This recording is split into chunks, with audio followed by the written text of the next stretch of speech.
talking Christian privilege and campus politics with College Fix senior editor Christian Snyder. Next.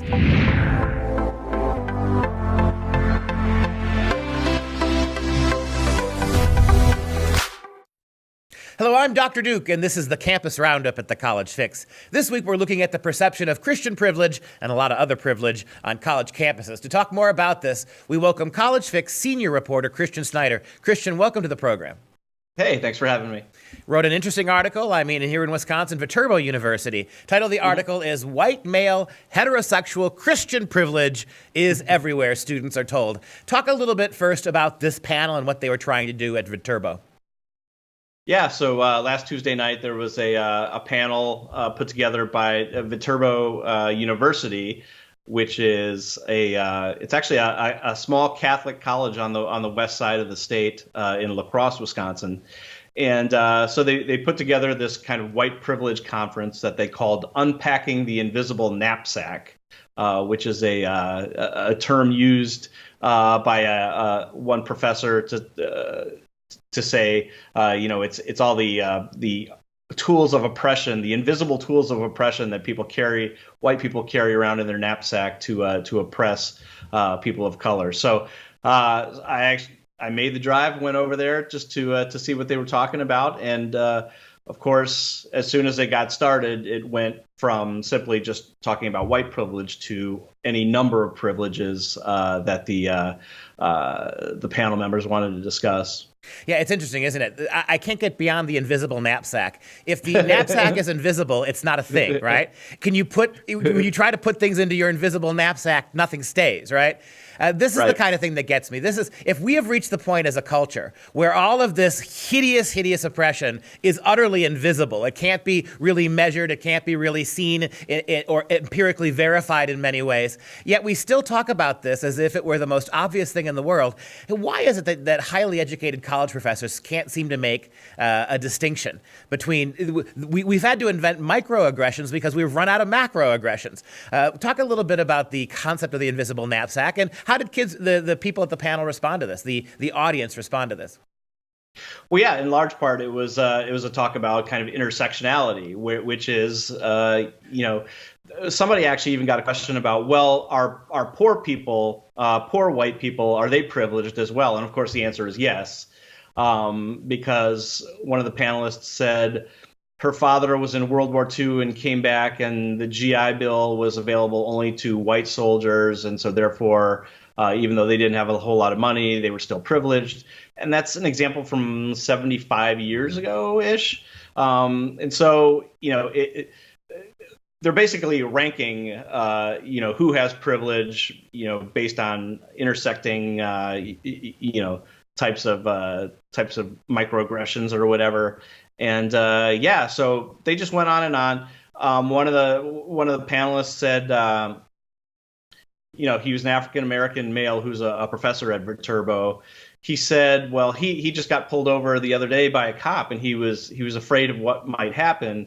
He said the cop was really very nice to him, but it was just the fact that something could have happened that he thinks is white privilege. So again, a lot of the stuff is just kind of things that people have in their heads, not necessarily actual racism, which of course is bad and should be called out. But in a large part, this is just essentially, moral signaling, virtue signaling on behalf of the people that work at the college, just to show people that, hey, we care.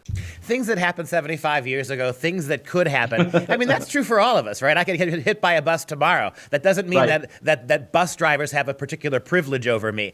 The whole thing, it gets really tedious after a while. I've been a university professor 25 years. I keep hearing this term Christian privilege. The irony is there are almost no Christians at the universities where I teach. I've taught at primarily public universities for the last 25 years. I'm hard-pressed to find any Christian faculty. And what Christian faculty I do encounter are radical progressive Christian faculty. So one thing I want to ask you about, because this has become a recurring theme on the show, we see this time and time again, why are Christian and Catholic universities so willing to host this kind of stuff. I mean, you don't see panels on public universities trying to argue for the legitimacy of a Christian worldview.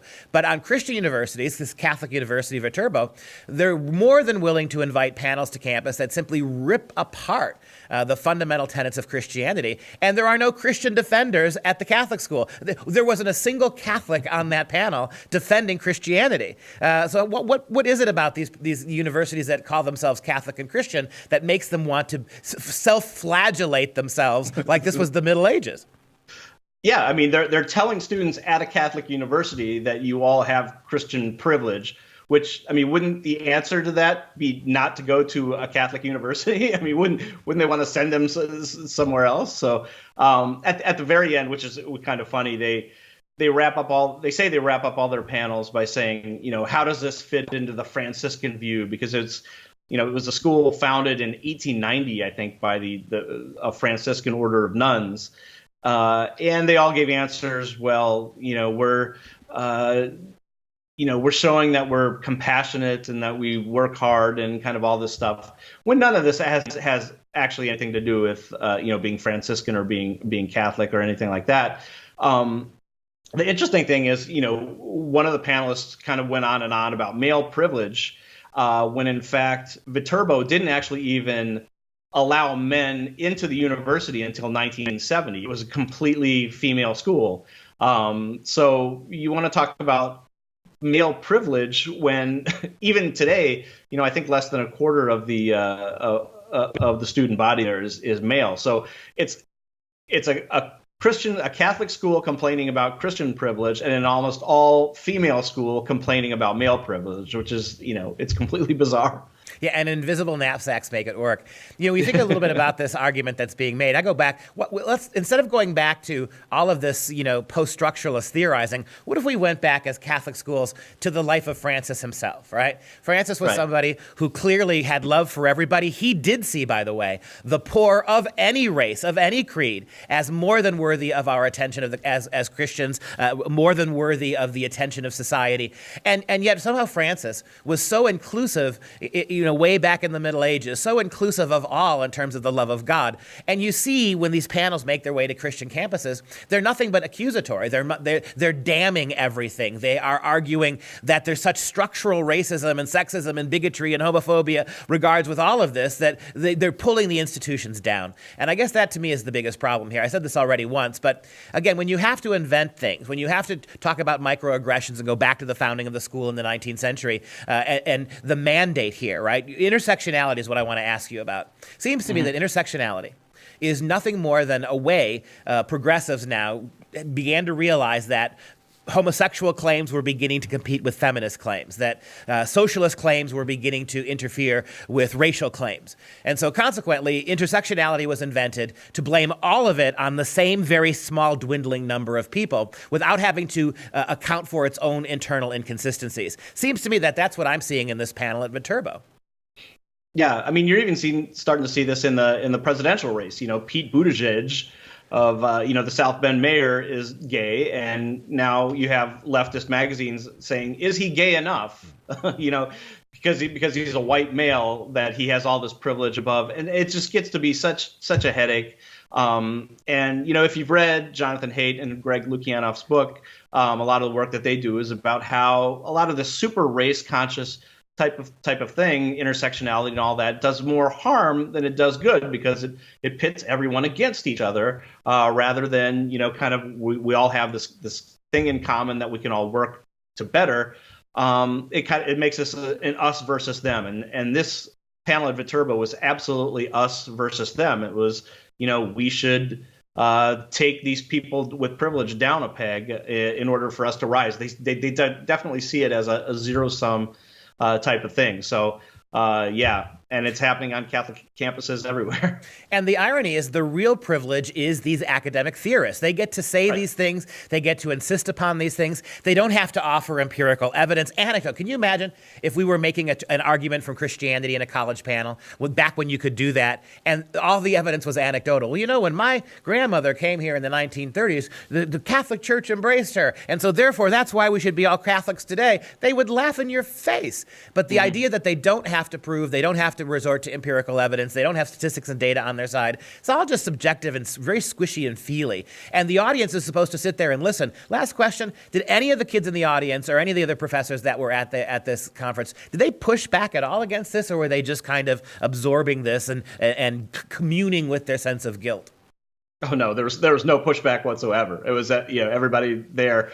It was about 60 people. It was almost entirely white and almost entirely female. There was a white male who stood up and asked a very lengthy question. He seemed to be signaling himself that he was down with the cause. And I interviewed him afterwards. And if you read the piece, he gives kind of a long-winded answer. There was no pushback whatsoever. And, this is just all, what we do on campuses now, and kind of seems par for the course.